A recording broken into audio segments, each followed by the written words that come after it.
fazer uso. Senhor presidente, eu gostaria de solicitar a inversão de pauta para que eu relate por derradeiro. Pois não. Agradeço, excelência. Não havendo mais quem queira fazer uso da palavra, ele passa a relatar. Senhores, estou trazendo para relatar processo TC 14.986/2018, que se trata de uma representação proposta pela empresa Icon Controles Inteligentes Negócios Limitada e pela empresa CP Júnior Representações. Na verdade, é o processo TC 14.986, 4.172, 4.025, 15.200, 15.849, todos /2018. Foi veiculado em face da Agência Municipal de Regulação de Serviços Delegados de Maceió, ACER, e também em face do município de Maceió, na pessoa do prefeito senhor Rui Soares Palmeira. Esse processo, eu vou fazer um relato rápido desse processo. Ele foi admitido por este colegiado como representação. Foi ofertada a oportunidade para que o gestor pudesse aderir a termo de adesão, de ajustamento de gestão. Prefeitura e a ACER compareceram aos autos manifestando interesse. Todavia, eles alegaram a existência de dano ao erário em razão da cautelar que havia sido concedida. A cautelar foi concedida para evitar um dano ao ordenamento jurídico, suspendendo a licitação na fase em que se encontrava antes, portanto, da homologação da mesma. E a prefeitura tinha uma empresa na qual já prestava o serviço de forma precária em razão do encerramento do prazo de vigência contratual. E a prefeitura nos trouxe a informação, a ACER nos trouxe a informação de que a licitação o resultado da licitação gerava uma economia, salvo engano, de R$100 mil, quando comparado com o valor da execução a título precário do serviço. Então, fazendo a ponderação entre o dano ao ordenamento jurídico e o dano ao erário, monocraticamente eu revoguei a cautelar anteriormente concedida, que ela foi concedida monocraticamente e submetida ao referendo desse colegiado. Esse colegiado referendou a concessão da cautelar e eu, assim que tomei conhecimento do possível dano ao erário, revoguei a cautelar e estou submetendo essa decisão monocrática ao referendo desse colegiado. Eu estou trazendo voto não é? Eu trouxe a decisão simples de número 177/2019, que revoga a cautelar ao referendo desse colegiado, né? E vou passar a palavra ao Ministério Público de Contas. Primeiramente, só uma questão de ordem, senhor presidente, senhores conselheiros. Entendo que, neste caso, como foi concedida a cautelar monocraticamente, mas em fase posterior ela foi referendada pelo Pleno, passou a ser uma decisão colegiada. Entendo que, em respeito ao princípio da colegialidade, a alteração dessa decisão só poderia ocorrer pelo próprio colegiado, embora o senhor, Vossa Excelência, tem adotado monocraticamente, está trazendo de plano. Mas no meu entendimento, o momento adequado para fazer a alteração de uma decisão colegiada seria agora, não monocraticamente, a de referendo do pleno, por mais brevidade que exista entre a decisão monocrática e a plenária. Essa consideração inicial. E com relação aqui, eu reitero os termos do parecer do Ministério Público. Os autos evoluíram ao Ministério Público para manifestação, e o procurador natural invocou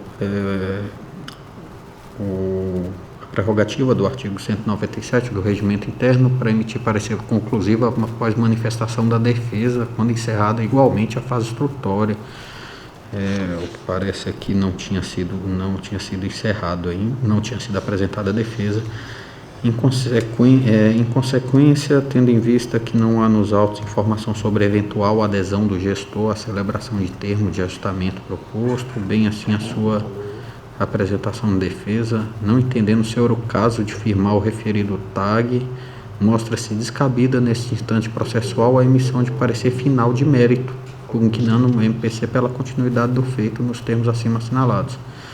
Enfim, em suma, o Ministério Público entendeu que ainda não estava na fase de manifestação, final em relação ao mérito, e por isso reservou-se a prerrogativa de falar ao final do processo. É o que eu entendi aqui do parecer do Procurador Natural, que eu reitero nesse momento. A matéria está em discussão. Eu só esclareço que a cautelar foi concedida monocraticamente, a de referendo do plenário. A revogação dela eu entendia que poderia ser feita inclusive monocraticamente, né? Independentemente, mas por uma questão de cautela, como havia um referendo do colegiado, eu submeti.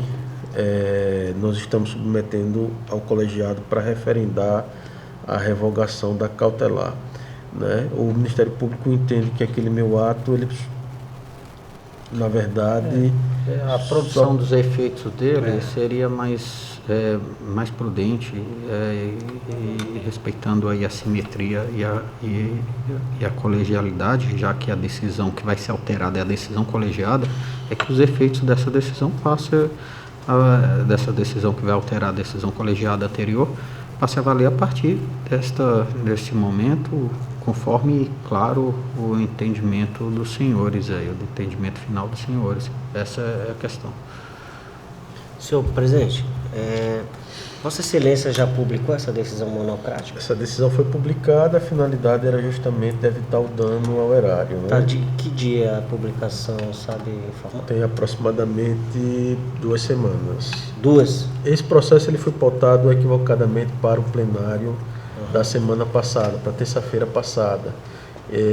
Constatado o equívoco, não tivemos mais tempo de pautar para quarta-feira, né, para a sessão da segunda Câmara. Razão pela qual a gente só conseguiu, também não adiantava convocar uma sessão extraordinária, em razão de que a gente ia conseguir abreviar muito pouco também desse tempo, e conseguimos para a sessão imediatamente posterior, que no caso foi a da data de hoje.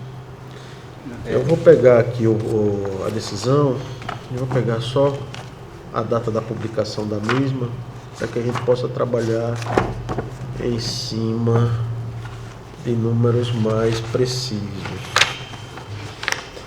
Excelência, como eu não participei dessa votação que referendou aquela primeira decisão, eu pediria a gentileza de Vossa Excelência, se possível, fazer a leitura só da conclusão dessa decisão monocrática e também da conclusão dessa revogação, dessa última decisão que revogou a primeira. Vossa Excelência quer dar admissibilidade que concedeu a... Não, da decisão monocrática, tá?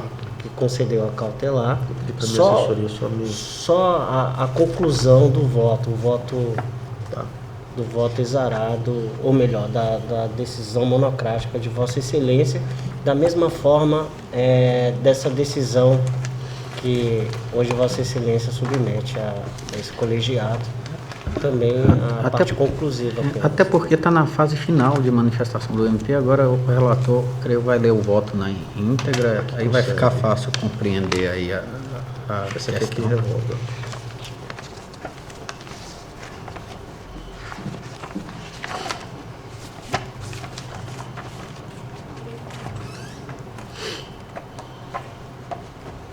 Seriam duas? O acordo e tirou as duas. Aqui concede.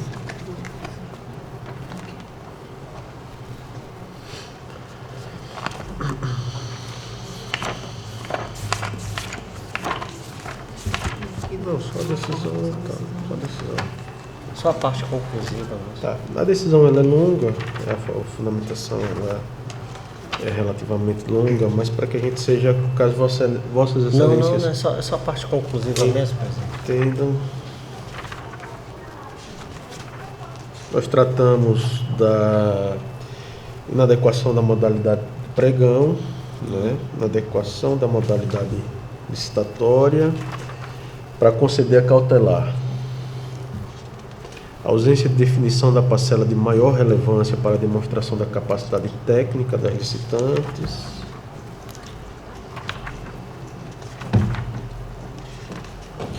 Proibição de participação de empresas reunidas em consórcio foi um dos elementos também que nós questionamos muito. Essa parte deve ter na ementa também, né? A ementa também seria interessante. Isso. E ao final, a que concede a parte conclusiva, nós determinamos monocraticamente, liminarmente, suspender o pregão eletrônico de número 03/2019, promovido pela Agência de Regulação e Serviços Delegados de Maceió, ARCER, fixando desde já a multa de 600 UPFAUs, que corresponde ao valor de R$ 15.576, a incidir na hipótese de descumprimento em desfavor do prefeito de Maceió, senhor Rui Soares Palmeira, da senhora Divanilda Guedes de Farias, pregoeira do pregão eletrônico relacionado no edital mencionado, e do senhor Rodrigo Fontan, diretor-presidente da Agência Municipal de Regulação de Serviços Delegados. Então, essa daqui foi a cautelar, conclusão da decisão que concede a cautelar. Foi submetida ao plenário posteriormente, não só o feito para admissibilidade, mas para ratificação, né, da cautelar.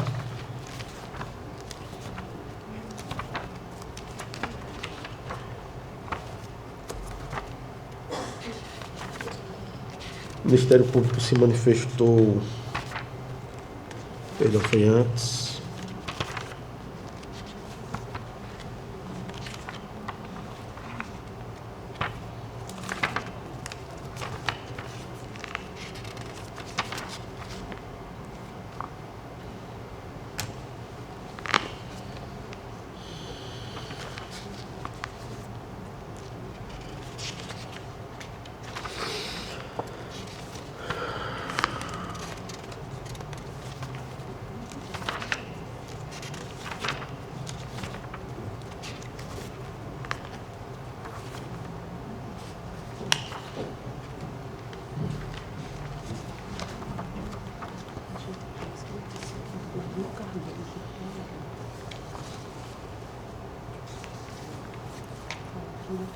Mas quem é hoje? Cida, por favor, vem cá. Quem é a prefeita hoje desse município para mim?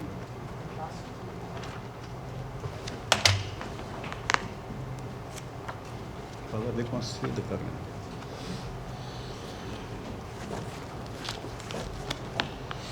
E a decisão que revoga. Pode ver a emenda, por favor, presidente? A decisão que revoga cautelar, ela fala direito administrativo, representação, licitação, suspensão de pregão eletrônico mediante decisão simples, confirmada pela segunda Câmara, aglutinação é objeto único de serviços de diferentes naturezas, necessidade de parcelamento do objeto, inteligência do artigo 23, parágrafo 1º da Lei 8666/93, exigências editalícias violadoras dos imperativos da competitividade, previsão do artigo 3º, parágrafo 1º, inciso 1, e artigo 23, parágrafo 1º, infine, da Lei 8666/93, superveniência de alegação de prejuízo aos cofres públicos, gasto 3 vezes superior com a contratação precária, informação da Secretaria Municipal de Economia, fé pública, sopesamento de valores, imperativos do princípio do consequencialismo jurídico, inteligência do artigo da lei, possibilidade de apuração de responsabilidade do gestor. Então, no momento em que a gente revoga a cautelar tinha a finalidade de prevenir responsabilidades por violação ao ordenamento jurídico, ainda que a gente tenha uma contratação menos onerosa, mais econômica para o poder público, existe o risco evidente de, se comprovando violação ao ordenamento jurídico, haver responsabilidade, né, da parte do gestor. Em todo momento eles têm atuado de boa fé com o Tribunal de Contas, e dentro deste contexto de boa fé eles nos encaminharam informações de que a manutenção da contratação precária geraria um custo 3 vezes superior ao valor da contratação. Nessa ponderação, nós optamos por revogar a liminar, né, para evitar a contratação, aliás, a execução mais onerosa para a administração pública, e sendo assim, a representação ela segue só com um viés diferente, né? Um viés não de prevenir o dano ao ordenamento jurídico, mas esse caso fique confirmado em se resolver através de responsabilização do gestor, que é algo que a cautelar visa Controle da legalidade, né? isso. Satisfeito, senhor presidente. Excelência, eu eu entendo como o Ministério Público que, uma vez que, apesar do nome, né, homologação, a decisão ela deixou de ser individual para ser coletiva, para ser do Tribunal de Contas.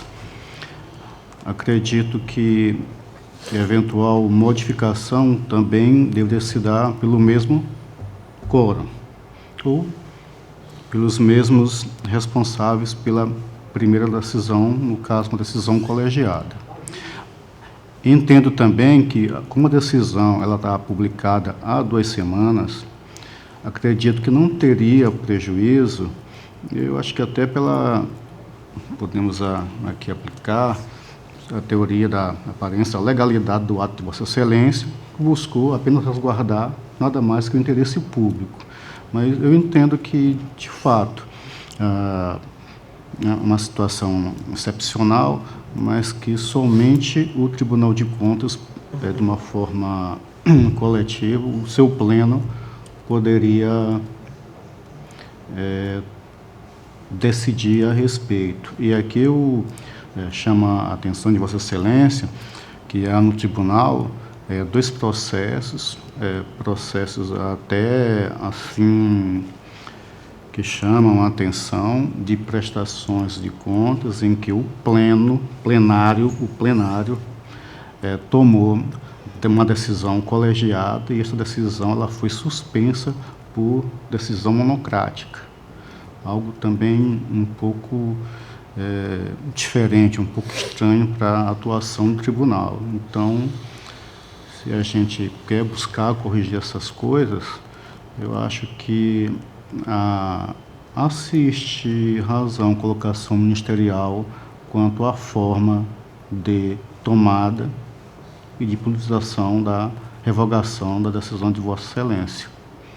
Decisão aqui do Pleno, claro, se foi na 2ª Câmara, também do Pleno da 2ª Câmara.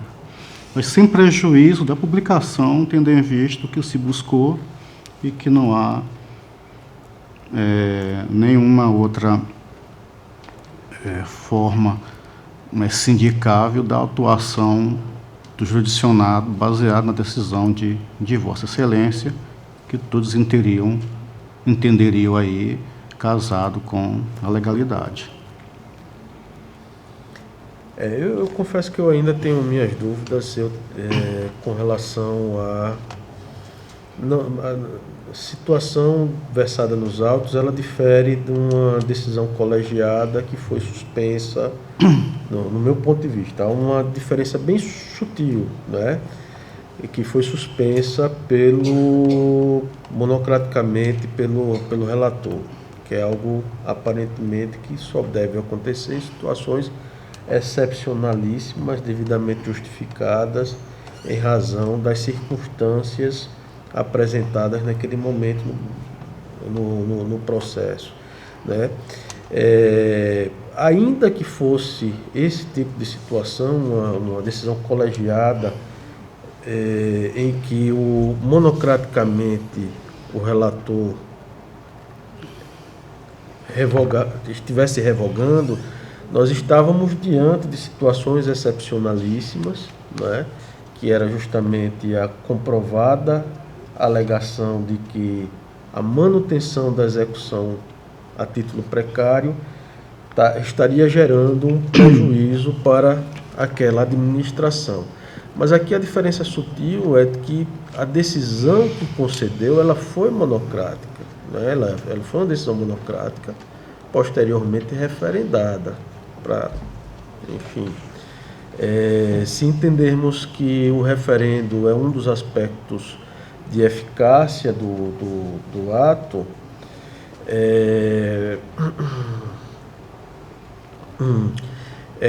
aquela primeira decisão não deixaria de ser monocrática, né?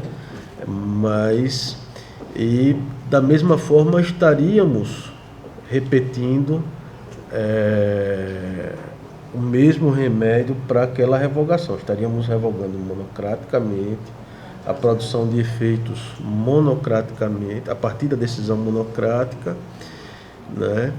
E sendo posteriormente submetida ao colegiado. Portanto, para mim, havia uma diferença sutil, né? Uma sutil diferença entre situações, no qual eu concordo com Vossa Excelência. Há um risco muito grande de monocraticamente se revogar algo que foi definido pelo colegiado, mas eu entendia que aqui, nesse caso específico, havia essa diferença sutil, e da mesma forma que foi procedido ao conceder, nós procedemos também ao revogar a decisão anteriormente proferida. A matéria continua em discussão.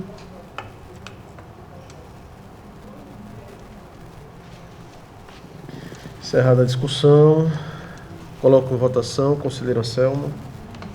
Excelência, manifesto adotando aqui o entendimento ministerial, que a decisão deveria ser também colegiada e não monocrática, mas, como já disse antes, devido à excepcionalidade do caso, tendo em vista a aparência da legalidade da decisão monocrática tomada por Vossa Excelência, de não causar nenhum prejuízo ou de não fazer com que o jurisdicionado cometesse algum ato que não tivesse aí abarcado pela legalidade, eu entendo que não haveria prejuízo do jurisdicionado. Agora que a decisão, ela, ao invés de ter sido tomada de forma individualizada, deveria ser, como já foi homologada, transmutou-se uma decisão monocrática numa decisão colegiada. Acredito que só por outra decisão colegiada o ato poderia ser alterado. É nesse sentido o meu posicionamento, senhor presidente. A gente está na fase de votação, mas eu vou abrir.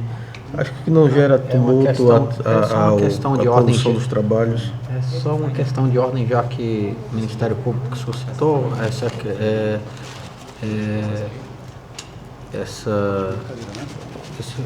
a desconformidade desse procedimento, porém, é importante ressaltar que está diante agora da oportunidade de convalidação desse vício apontado. Caso Vossas Excelências entendam por referendar, o Ministério Público entende que esse vício apontado estaria superado e convalidado, já que nova decisão colegiada estaria revertendo a anterior e, enfim, superada a questão. Essa é só esclarecimento. O efeito prático seria o mesmo. Sim. Retroagindo. Vossa Excelência, portanto, está votando por referendar a decisão monocrática. Pela excepcionalidade do caso, né? Tá. Colho o voto do conselheiro Sérgio. Acompanhe Vossa Excelência, senhor presidente. Portanto, aprovado. Senhores, eu teria para relatar, eu mencionei inicialmente de forma informal, eu teria para relatar o processo TC 16.407/2011. Eu queria chamar a atenção de Vossas Excelências que se trata de uma representação, na verdade se trata de uma fiscalização de contrato em que houve a recepção de várias denúncias de irregularidade quanto à realização de concurso para a Câmara Municipal de Giraldo Ponciano. O Tribunal de Contas, no ano de 2012, concedeu uma cautelar suspendendo a realização do concurso, e esse foi suspenso antes da fase de homologação do mesmo. Houve a divulgação dos resultados, mas antes da homologação do concurso, o mesmo foi suspenso por decisão do colegiado. E o processo tramitou nesta Corte de Contas, foi encaminhado à diretoria de fiscalização competente, na qual permaneceu por mais de 1000 dias sem ter obtido a devida instrução, e de um tempo para cá nós começamos a receber, através do canal de comunicação da ouvidoria do Tribunal de Contas, também o Ministério Público de Contas recebeu comunicações, reclamações através do canal da ouvidoria do Ministério Público de Contas, também de candidatos que haviam sido aprovados e que estavam aguardando até hoje o resultado desse julgamento por parte do Tribunal de Contas. Eu estava conduzindo o processo para julgamento na sessão de hoje, né? Mas verifiquei que há entre o colegiado divergência de entendimento com relação a marcos interruptivos para a citação, e aí a gente está tratando especificamente do aspecto de responsabilização do gestor, né? Eventual responsabilização do gestor, se for o caso. Mas a minha preocupação maior seria quanto à correta tramitação administrativa, que não poderia eventualmente prejudicar, se for o caso, terceiros de boa-fé que precisam de uma resposta e da segurança jurídica quanto à invalidação do concurso ou manutenção do concurso. Razão pela qual eu estou retirando o mesmo de pauta para determinar a citação do gestor para apresentar a defesa. Infelizmente, 8 anos depois, né, eu me sinto até mal de determinar a citação em situações como essa, 8 anos depois da paralisação, né? O processo está no meu gabinete há 1-2 semanas, mas enfim, em razão dessa dúvida com relação à divergência de entendimento a respeito dos marcos interruptivos da prescrição da pretensão punitiva, eu estou determinando a citação do gestor e é uma forma de dar uma satisfação à sociedade, principalmente aqueles que tanto anseiam pelo resultado deste julgamento no Tribunal de Contas do Estado de Alagoas, com toda a razão. As reclamações, todas elas procedem, todas elas são registradas e assimiladas por esse ouvidor, que também se sente indignado com a demora na prestação desse serviço para a sociedade.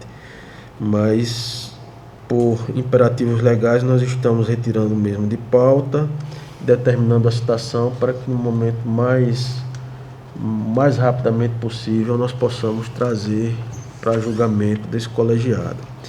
Estou retirando de pauta o processo TC 12078/2019, que é uma fiscalização de despesa com pessoal, fiscalização ordinária de despesa com pessoal. Nós verificamos que havia uma divergência na condução do relatório. Precisávamos, no caso, determinar a citação para exercício do contraditório prévio. Estamos retirando, portanto, que fica registrado o processo 12.078/2019, de modo que minha pauta para o dia de hoje fique esgotada e eu passo a palavra ao conselheiro Anselmo Brito para relatar. Senhor presidente, senhor conselheiro, ilustre membro do Ministério Público que oficia junto à Corte de Contas. Excelência, eu de início gostaria de retirar de pauta o processo 12045 de 2014, em razão de Vossa Excelência ter funcionado como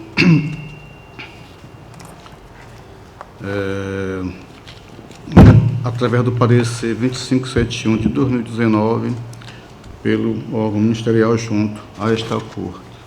Claro. Como Vossa Excelência tem um entendimento que até em qualquer despacho que Vossa Excelência tenha dado lá, Vossa Excelência seja impedido, eu não teria quórum para que nós deliberássemos sobre ele. Trago, Excelências, aqui uma apresentação, mais uma, e não só de minha relatoria, tendo em vista os fatos ocorridos no município de Passo do Camaragibe, nos exercícios de 2015 a 2017, respectivamente, quando da gestão das senhoras Márcia Coutinho e Edivânia Farias Rocha.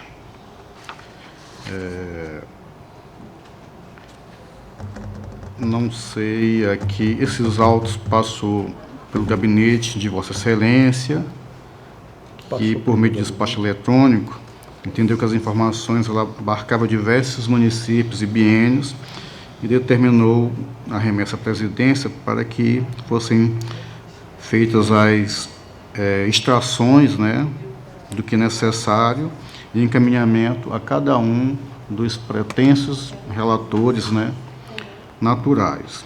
E assim foi feito. Este aqui é um caso de uma declaração de uma oitiva prestada ao Ministério Público Estadual, onde um gestor, onde o declarante informa várias situações envolvendo várias empresas, envolvendo vários municípios, vários gestores.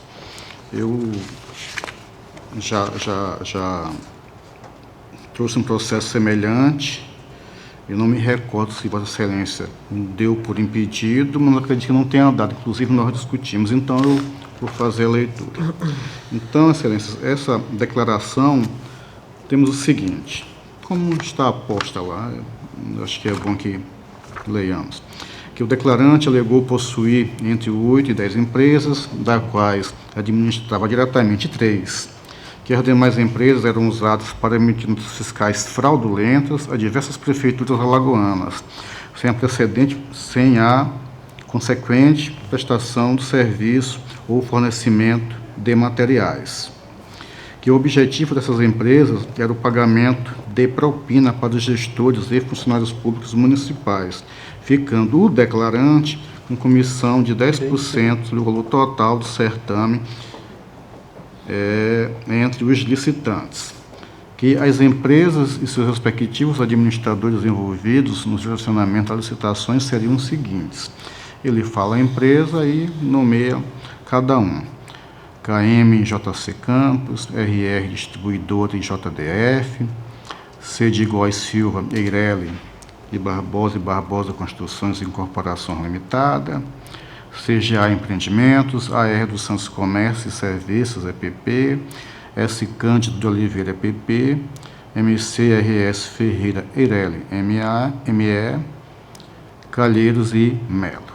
Que em relação ao município de Passo de Camaragibe, emitiu notas fiscais inidôneas por intermédio, recomendação do senhor Florival Ferreira da Silva, conhecido por Florival,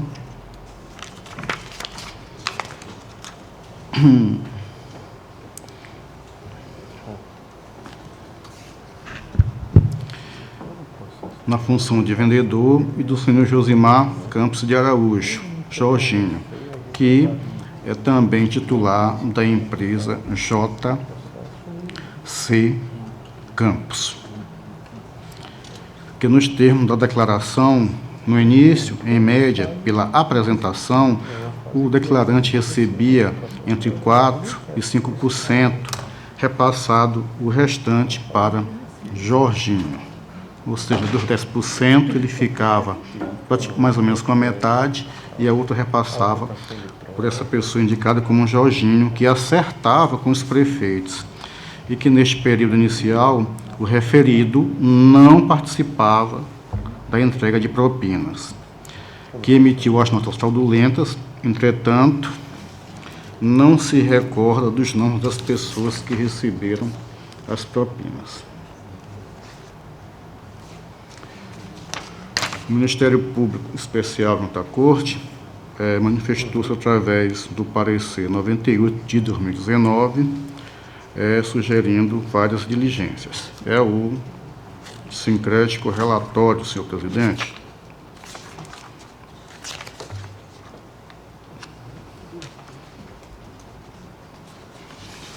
Alberto pediu para você, na sessão, dizer que ele não pôde chegar para adiar os processos dele. Não, eu não posso fazer isso, só o presidente pode fazer. Eu falo com ele?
Palavra do Ministério Público de Contas. Perdão, Excelência, estava discutindo em relação ao processo anterior e em relação ao atual, o parecer do Ministério Público é exemplo de outros tantos que deram origem dessa declaração de uma pessoa que possuía empresa de fachada e emitia diversas notas em dano a vários municípios de Alagoas. O Ministério Público emitiu parecer aqui pela admissibilidade e o processamento dessa representação, e entre as diligências pedimos aqui identificar e reunir todos os processos relacionados a licitações e contratos mencionados pelo depoente em relação a esse município de Passo de Camaragibe. A realização de inspeção em loco no município de Passo Camaragibe com urgência para apurar os fatos e, enfim, e outras diligências de praxe para a condução e desfecho do feito. Consideração, trouxe o voto já. Não, Excelência. Eu peço aqui licença para passar pela questão da competência, parece-nos aí clara, também da acessibilidade, para aqui adentrarmos na parte que interessa, das informações constantes do processo, que evidentemente forte na oitiva prestada junto no parquet estadual, verifica-se indícios de possível direcionamento das licitações naquele município. Aqui provavelmente em violação aos princípios constitucionais que norteiam a administração pública e aqueles específicos dos procedimentos licitatórios, evidentemente, aqui até podendo caracterizar em tese um eventual ato ou eventuais atos de improbidades. Mas aqui tomando cuidado de verificar se no tribunal há algum procedimento administrativo encaminhado pela municipalidade, verificamos que não foi localizado nenhum de 2015 a 2017 que tivesse qualquer uma dessas empresas envolvidas. Também levando em conta que esse tribunal, nos processos 544 de 2019, Mar Vermelho, 541 de 2019, Belém, da relatoria do conselheiro Sérgio, já foram matérias da liberação na primeira Câmara, em 2 de julho de 2019, posicionou-se pelo conhecimento do que foi informado e pelo seu desdobramento natural, assim como também um processo 549 de 2019 de nossa relatoria nesta segunda Câmara, em 20 de novembro de 2019. Com isso, eu trago o voto, Excelência, no sentido de que recebamos a representação, notifiquemos as representadas / denunciadas para, querendo, apresentem as manifestações que entenderem, notificar a atual gestora do município,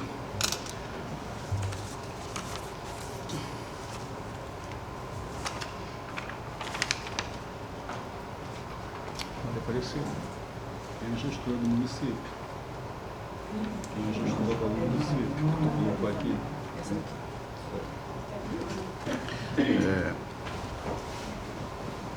Que a senhora, salvo algum equívoco, Edivânia Farias Rocha, para que remeta a este Tribunal de Contas a cópia dos eventuais procedimentos administrativos com as empresas aqui todas que foram citadas, alertar lá que o encaminhamento é obrigatório sob pena de sancionamento, na forma do 48, inciso 4, nossa lei orgânica.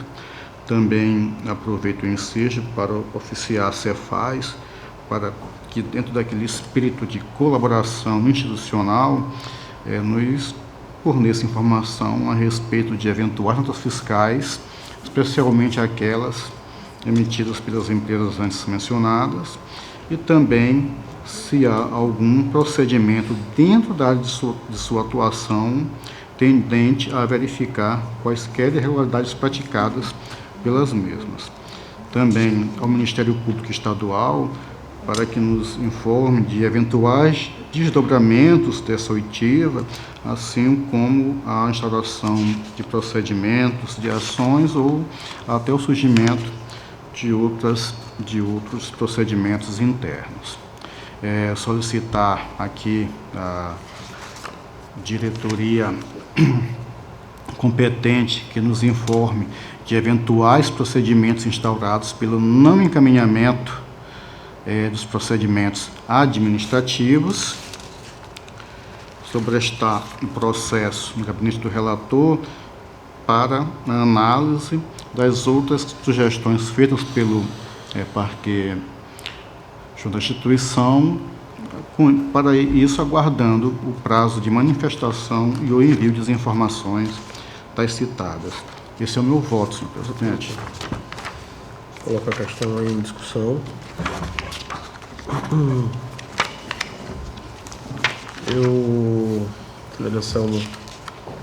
Eu sou um defensor do rigor no filtro que nós fazemos para admissibilidade de representações pelo colegiado, e não poderia deixar de citar o artigo 191 do Regimento Interno, que abarca e nos legitima a admitir a presente comunicação como representação. Só lamento, em razão das deficiências técnicas do tribunal, esse feito não está melhor instruído com elementos outros, como cópia de contrato, para que pudéssemos, ao menos nessa fase inicial de admissibilidade, definir o direcionamento da nossa fiscalização em face de quais autoridades, de quais gestores, não apenas o prefeito, que porventura tenha celebrado o contrato, mas as respectivas pastas envolvidas na celebração e execução desses contratos e expedições de notas fiscais graciosas, né? Então, citando o artigo 191 do Regimento Interno, segunda parte, fala que para que a denúncia ou representação seja admitida, né, a comunicação de irregularidade seja admitida como processo de denúncia ou representação,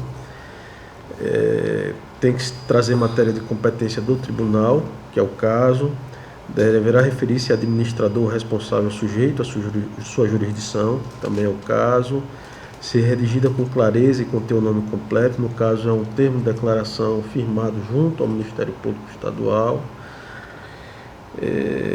contendo a qualificação, nome completo, cópia do documento de identidade, que no caso a gente passa a ser desnecessário, por se tratar de um documento público encaminhado pelo Ministério Público Estadual, informações sobre o fato, que são bem claras as informações sobre o fato, sobre a autoria, as circunstâncias e elementos de sua convicção, assim como a indicação das provas. Indiretamente estão sendo indicadas as provas. O particular que celebrou o contrato, ele faz referência a quais contratos, né, ou aos contratos, ou aos objetos da contratação que serviram de base para esse desvio de recursos públicos. Portanto, antecipando meu voto, eu voto por admitir, e como fiz na vez anterior, eu não posso deixar de dar os pêsames a Vossa Excelência como relator do processo, já que esse processo, apesar de ser admitido pelo colegiado, ele vai morrer certamente, com a certeza, maior certeza, vai morrer nas diretorias de fiscalização deste tribunal. Uma pena, porque se trata de uma grande oportunidade que o tribunal tem de prestar o seu serviço e de obter a responsabilização, inclusive com declaração de inidoneidade das contratadas, a imputação de débito ao gestor, né, e aos envolvidos, mas eu estou votando pela admissibilidade e ao mesmo tempo dando os pêsames a Vossa Excelência, porque o juízo final Muito provavelmente a gente não vai fazer, porque esse processo certamente morrerá nas prateleiras das diretorias de fiscalização do tribunal. Eu colho o voto do conselheiro Sérgio. Acompanho o relator, senhor presidente, também. Portanto, aprovado. Senhor presidente, tem aqui também um processo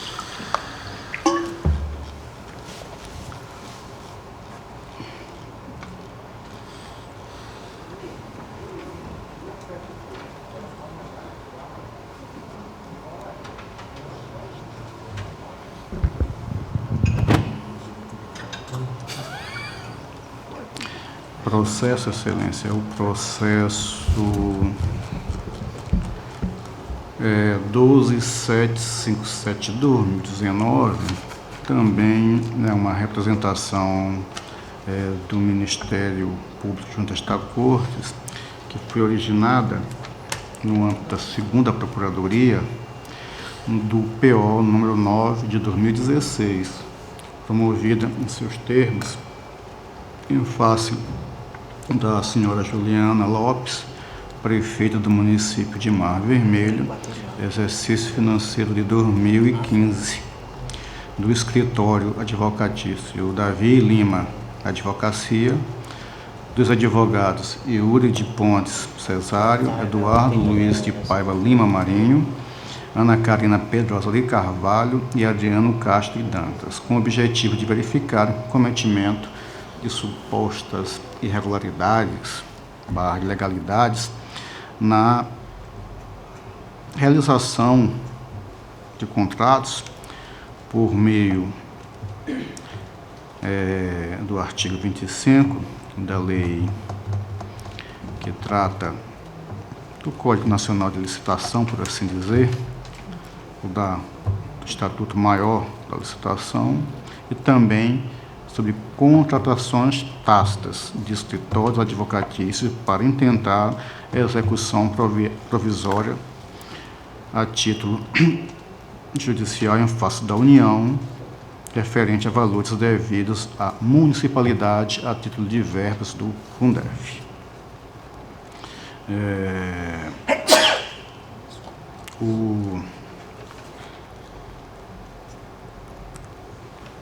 Não sei se poderia me antecipar aqui, que isso aqui daria mais, mas eu vou falar para que fique melhor o entendimento, talvez o Ministério Público possa reforçar.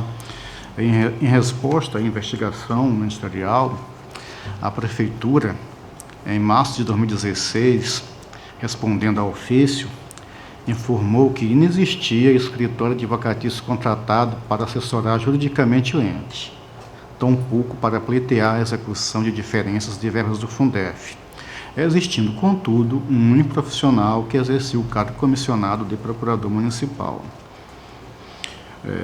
Em seguida, o órgão ministerial realizou buscas junto à base da Justiça Federal, que, conforme expôs, identificou ações ajuizadas por outros patronos relacionadas ao município de Mar Vermelho, a fim de prestar serviços relacionados à execução do título judicial, em que pese existir na municipalidade procurador com poderes para tal.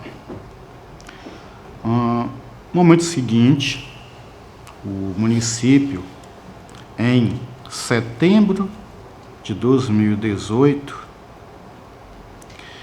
alegando responder ao ofício PC 95 de 2018, remeteu procedimento de contratação direta na forma do artigo 25, tendo sido contratado no escritório Davi Lima Advocacia, que teve por objeto, nas suas palavras, como está posto, serviços advocatícios visando a adoção de medidas judiciais e ou extrajudiciais necessárias para a recuperação de créditos do Fundef.